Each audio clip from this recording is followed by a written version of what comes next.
avez continuellement des difficultés à manger comme ça? Encore la mâchoire, elle a encore... Oui. Qu'est-ce que l'impression ça fait? Vous êtes serré? Et puis alors, vous voyez, les salives, ça fait des miettes par la langue qui n'arrivent pas encore à se... À fonctionner normalement. Enfin, ça fonctionne normalement, elle fonctionne déjà mieux, mais pas encore comme elle devrait fonctionner, quoi. Alors, je n'arrive pas vraiment à attraper mon manger, vous voyez. Et quand je mange, vous voyez, la mâchoire est encore un peu crispée, je sais pas.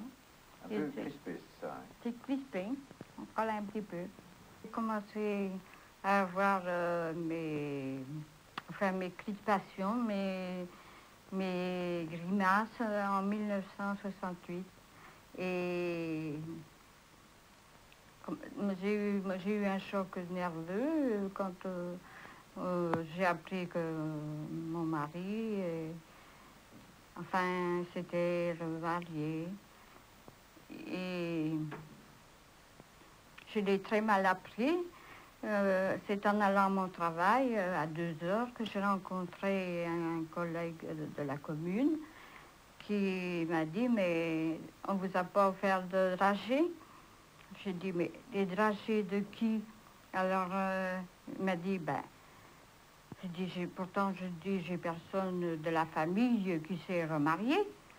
Il dit, mais vous ne savez pas qui dit, votre mari s'est remarié? Ah, je dis non, je ne savais pas. Et quand je suis arrivée à mon travail, j'ai demandé à mes collègues s'ils savaient qu'il était remarié. Alors, ils m'ont répondu oui, mais on n'osait pas te le dire. Ce qui rend cette observation particulièrement intéressante, c'est le fait qu'au trouble psychofonctionnel que vous avez vu, cette espèce de contracture péribuccale qui gêne la mastication, s'associait un volumineux ulcère gastrique. Les frontières qu'on a voulu établir entre les syndromes psychofonctionnels et les maladies psychosomatiques vraies, organiques, comme l'ulcère, ne sont peut-être donc pas aussi nettes qu'on a voulu le dire. Autre point intéressant, comme vous l'avez entendu, les deux affections sont apparues le même jour, à la suite d'un traumatisme psychique que la malade a ressenti comme très pénible, le remariage de son ex-mari. Voici l'ulcère de cette malade. C'est une ulcération de la face postérieure du fondus de l'estomac. Elle est vraiment très volumineuse, comme on peut le voir. Malgré son importance, après 3 semaines de traitement, l'ulcère a considérablement régressé et actuellement, c'est-à-dire depuis 3 ans que nous suivons la malade, cet ulcère est complètement guéri.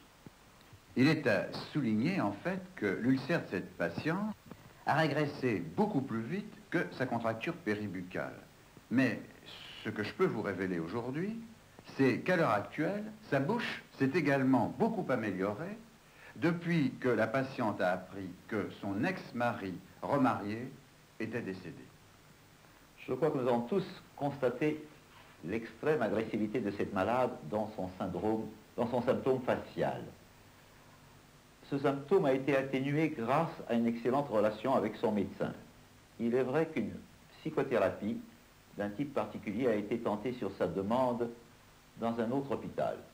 Et on peut se demander là, est-il sage d'entreprendre des techniques psychothérapeutiques par un spécialiste ou au contraire de continuer une relation bien établie avec le spécialiste somaticien?